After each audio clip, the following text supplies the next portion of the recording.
Well, I'm excited to talk to you today. Yeah. You know, in the prep, I think we got a good idea of like, we want to dive into diversity, women in tech, all that stuff. I think it's kind of interesting, me being like a straight white guy asking you these questions, right? Maybe I'm the one that needs to hear it, right? So this is, this is my goal, is like, I want to learn just as much as the people out there. So Absolutely. first, let's just start with like, who are you? What do you do? Like, let's get the Carilu introduction. Yeah. So I am Carilu Contreras-Melander. I am a senior director of America's partner marketing at Zscaler. I've been there for over a year, and I've been part of partner marketing, field marketing for, over 15 years. Okay, cool. 20? I don't know. How'd you get in it? It's funny how I got into it. So I started like internship wise years ago in Dallas with a distributor. They were a supplies distributor, and I got to travel around the world with them. I got relocated to Mexico City and to Buenos Aires. So I just had some really great foundational marketing. I assume you spoke Spanish. Was that part of it? I did. Yeah, okay. And it was amazing, right? Because I did sales and marketing. And when I was in Argentina, it was during the devaluation. And so it was during the ousting of the presidents.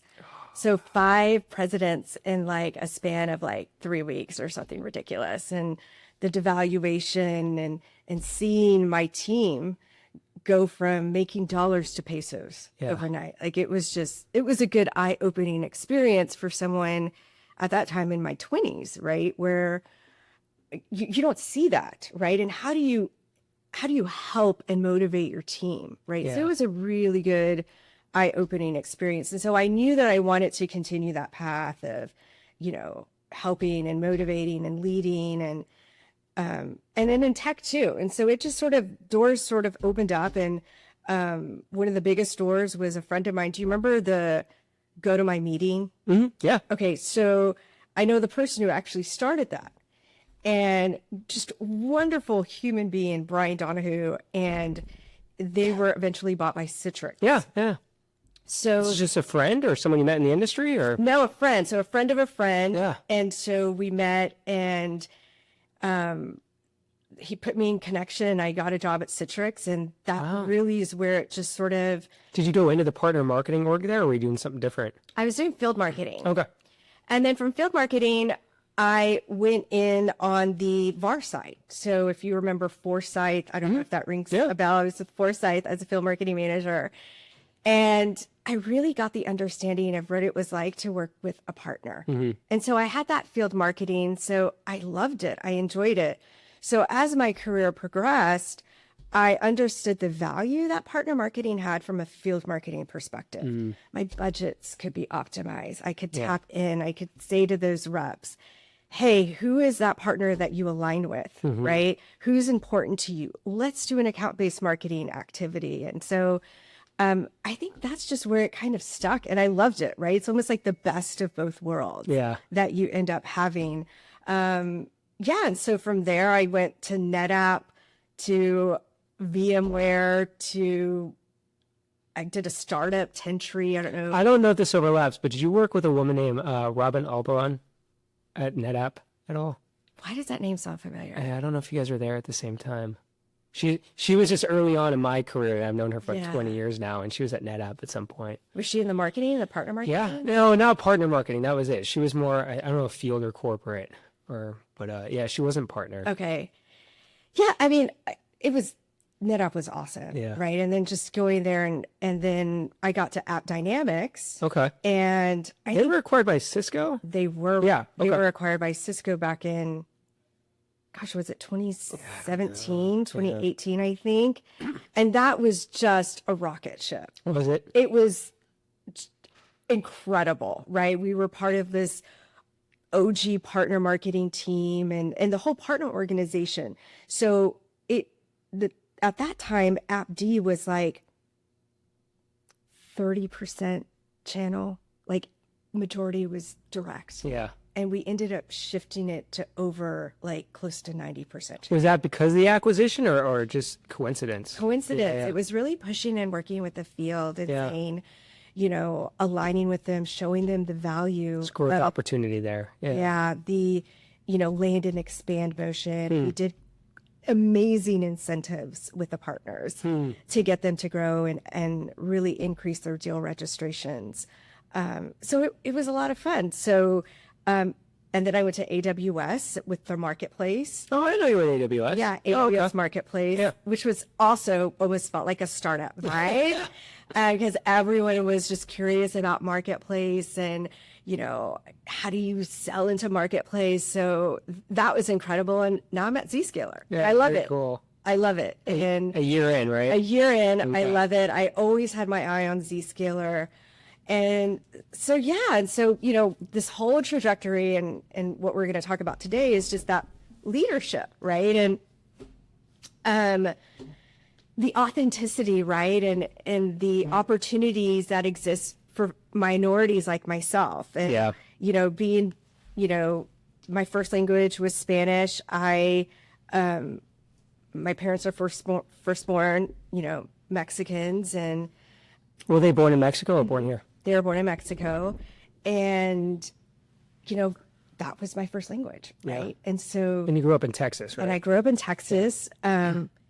So the opportunities I noticed, you talk about, I'm just a white guy.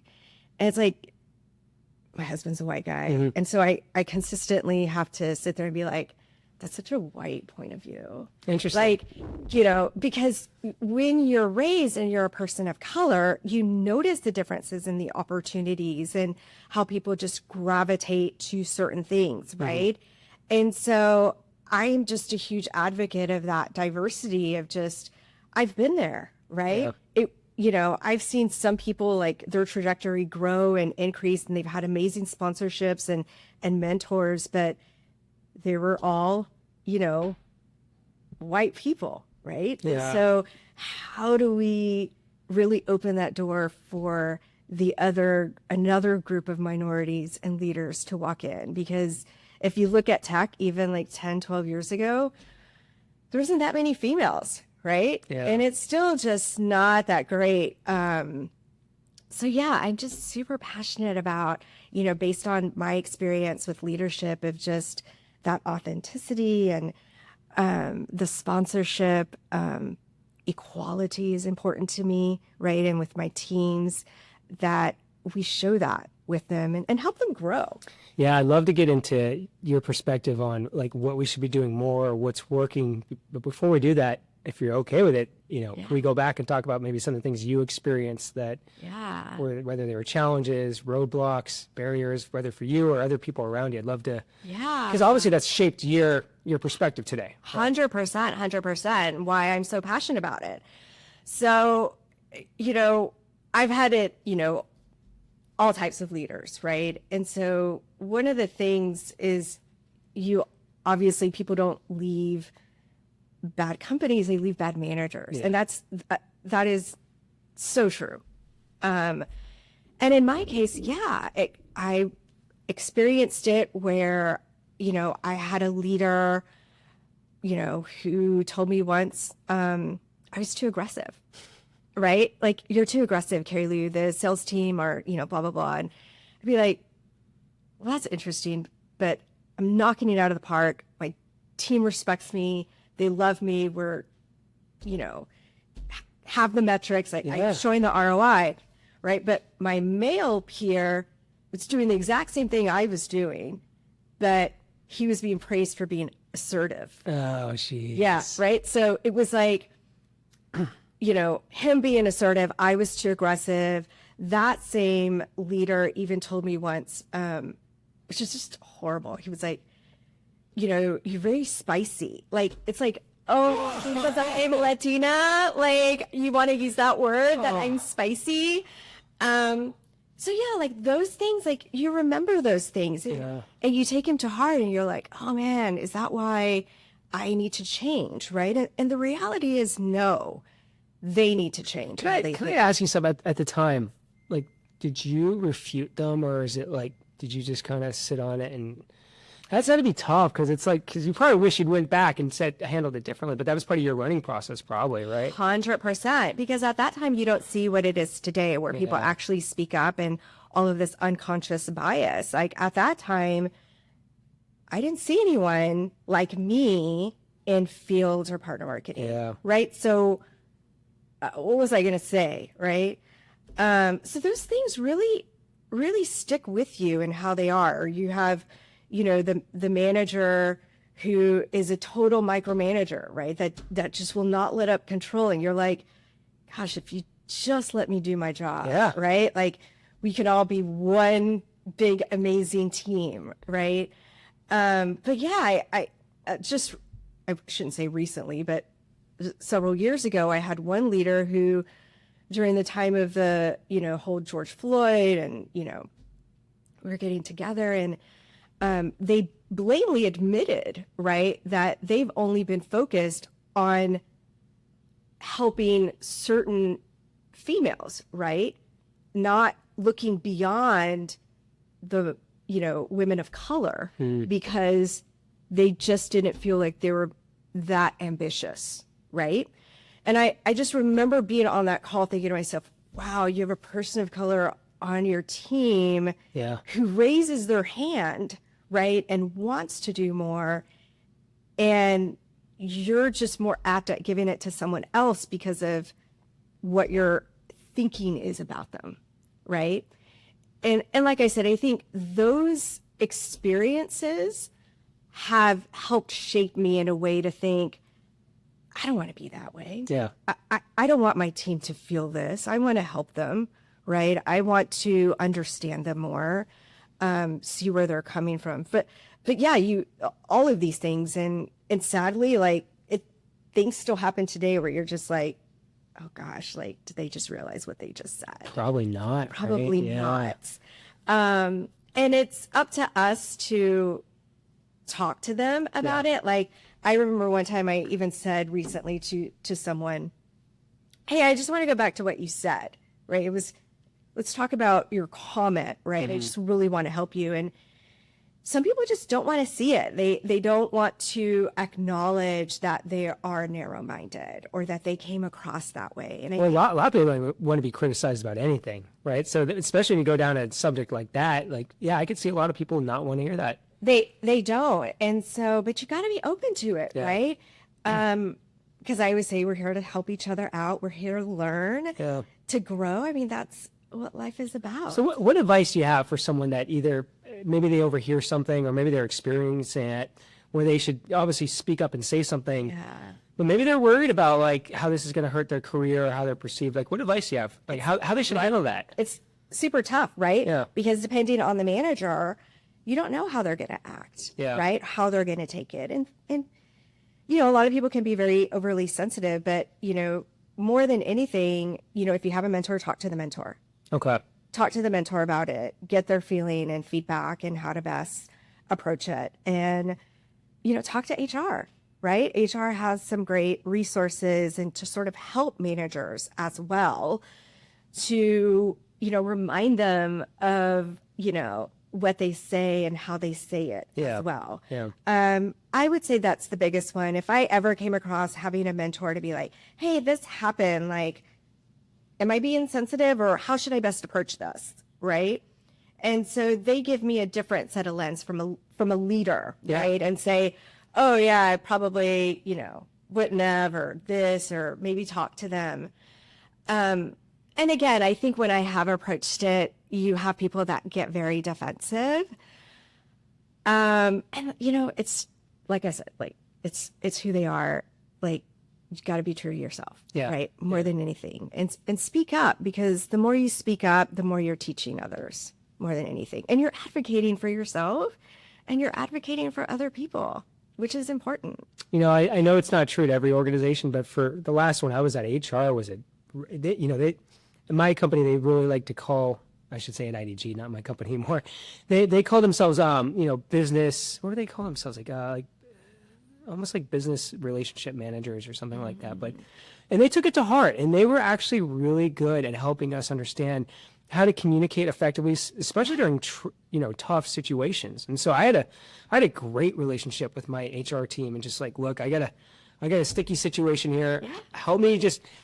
Almost like role play. How do we handle this? Like, how do I communicate? How do I, what should I expect? And And again, I know that's not true to every organization, but Yeah. I also know a lot of people that are afraid to go to HR to talk about these things because it's like that's where you go if you're in trouble. And I'm Yeah. like, they can actually be great partners for you. They can. And again, just having those conversations and being open about it and just trying to say, how should I navigate through this? Not so much like, because that person may be a lovely person. Yeah. They just said something that was really awkward, right? So how to navigate through those conversations, those difficult conversations, which as a leader, it's tough, right? And even as an IC, like there's a book that I read on difficult conversations, which is important, right? Like how to approach it and, you know, how to even start them. So, and I'm a big believer of that as well. Because they're tough conversations. And you mentioned mentors. So, Yeah. so, all right, walk me through the state of mentorship. Do you think enough people have mentors? Are they easy to get? Is there a lot of support? Is it like, what's going on here with support right now? I think it really depends. I think when when I go to women conferences, I was at the Women of the Channel West last week, and that's a topic they consistently talk about is mentoring and sponsorship. And the reason is because there's, we're not taking those opportunities, right? Mm-hmm. And as a leader, you have to have that conversation with your direct reports. Like, hey, let's talk about mentoring, right? For my team, I always say to them, what are you looking for? What do you want out of your career? So let's align you someone that you can have those conversations with. So I actually set the stage for them because what happens is a lot of females probably don't, right? They're not thinking about their mentors. And the sponsorship can be your mentor, right? If it's in the company, but you have to think about too, who's going to advocate for you? Who's going to talk about you when you're not? Why do you think they're not thinking about this? Like, why not? Will they be perceived as being selfish because it's going to benefit them as opposed to, I don't know, I'm guessing here. Yeah, I think it's just how to do it. Yeah. Right? It's almost like having that conversation. Like I was really surprised when, as a leader and I'm having the conversation with them, a lot of them don't. They're like, oh, I haven't thought about it. Or I don't know how to ask someone, I don't know what type of conversations to have. But it's important, and you shouldn't just have one mentor. You can have different mentors, right? I mean, I can think about mine and think about all the different roles that they play. And, one's been a CRO and one's a channel executive. And again, different perspectives to kind of help you through, your growth and your career. So think about who you want, what you want to get out of it, and just approach them, and if someone came to you and said, hey, I'm looking for a mentor, I'm looking for this, like, would you turn them down? No. No. Not at all. You'd be like, yes, let me help you. Yeah. Let's talk about this. When do you want to meet?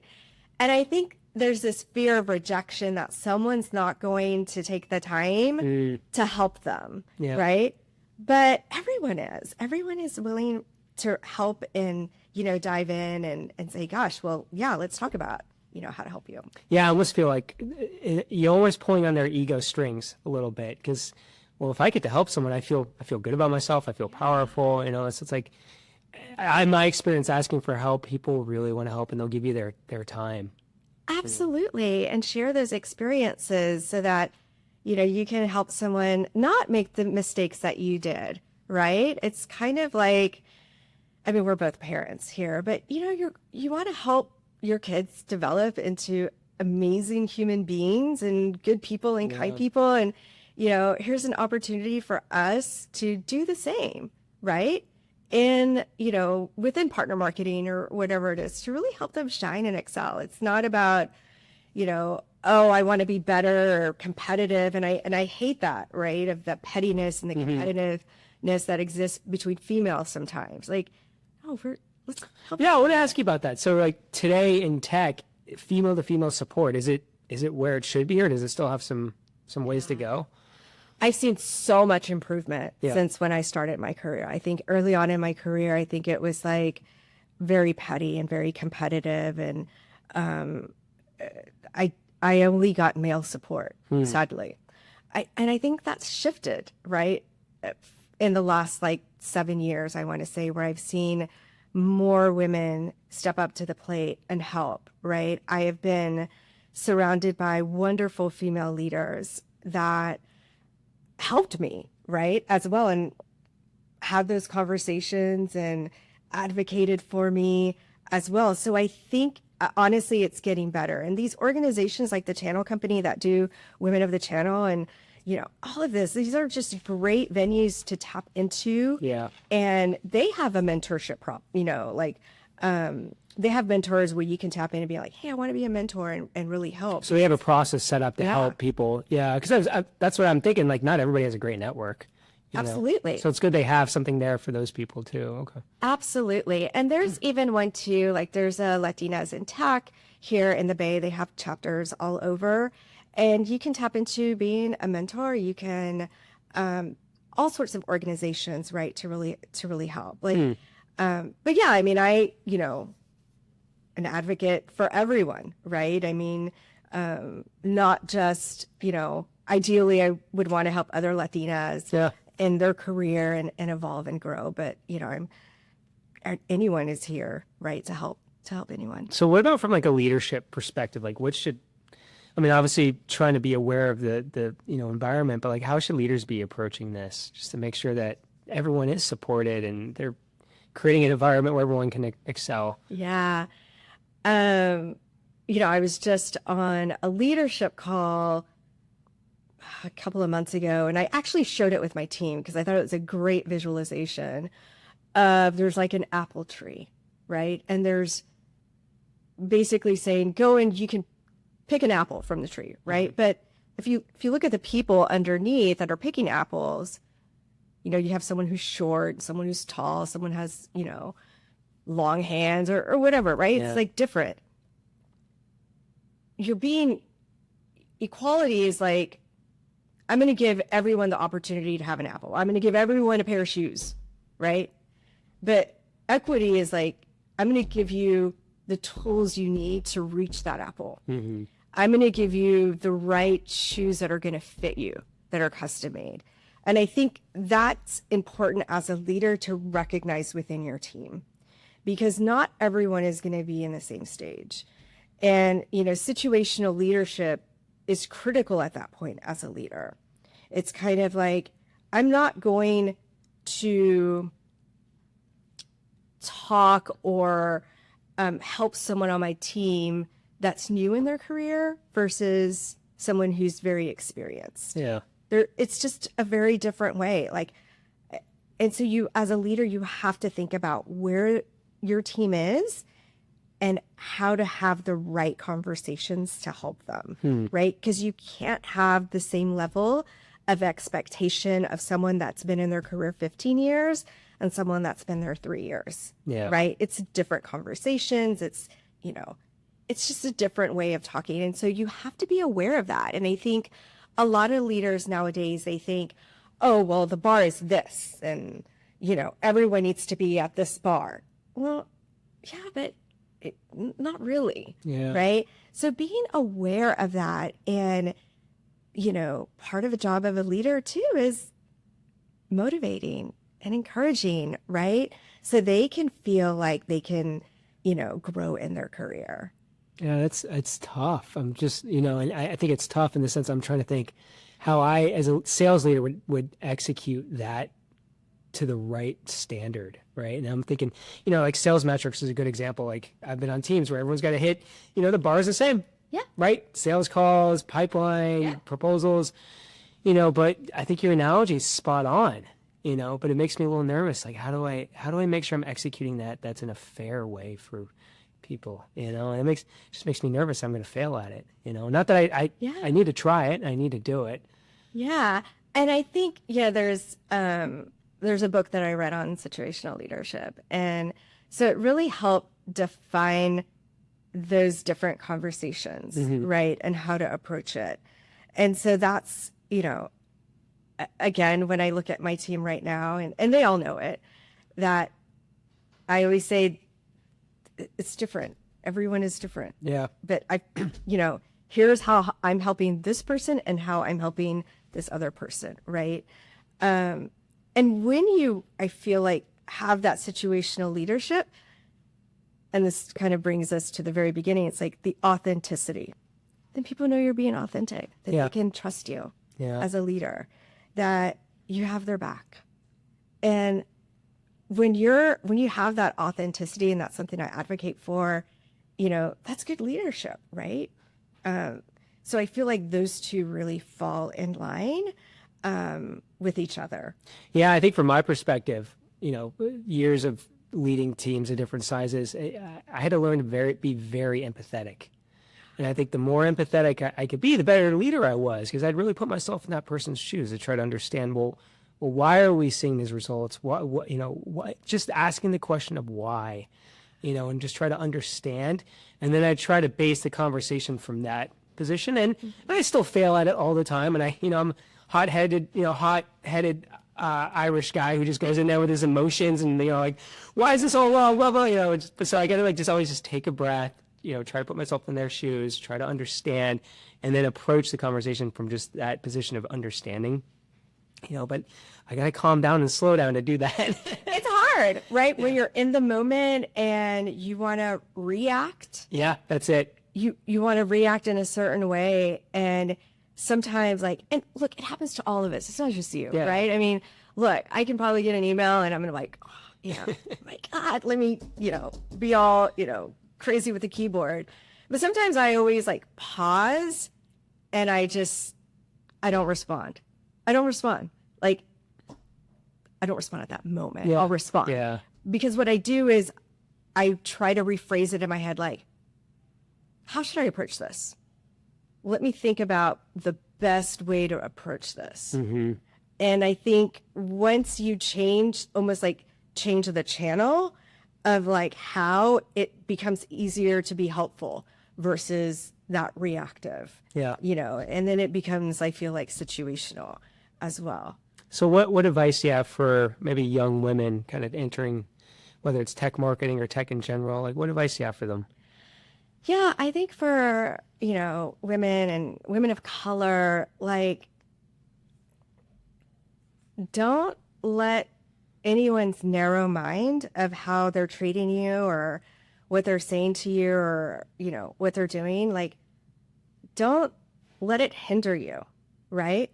Because, and in my case, someone said I was too spicy or too aggressive. If someone's telling you you're too loud or too quiet or too bold or, whatever it is, that's not the right room for you. Yeah. It's not the right room. Go find a room where you're going to be valued and you're going to be respected. And I feel like in our careers, we're going to have that, right? And learn from them. Once you're in the right room, you're going to know it and you're going to feel it and learn from them and lean in and ask questions and be curious and be courageous. And, those were 2 points that I heard last week from the women of the channel of be curious, be courageous. And, you'll find those right people that are going to advocate for you that you're going to learn from. Yeah, I love that because I've dealt with some people recently have this, they're kind of staying in a bad situation and not dealing with this, but other stuff. But they have this mentality of, the grass is always greener. And I'm like, well, there are a lot of really good organizations out there where you don't necessarily have to deal with this bad stuff, right? And so, you don't feel like you have to stick with the bad situation. Absolutely. There was another book that I read, and one thing really struck with me because I was going through something, and it said, you may be, someone can hire you, and you can be their shining star, their rising star. Yeah. They're going to believe in you. And just like any company, the manager leaves or whatever, moves on.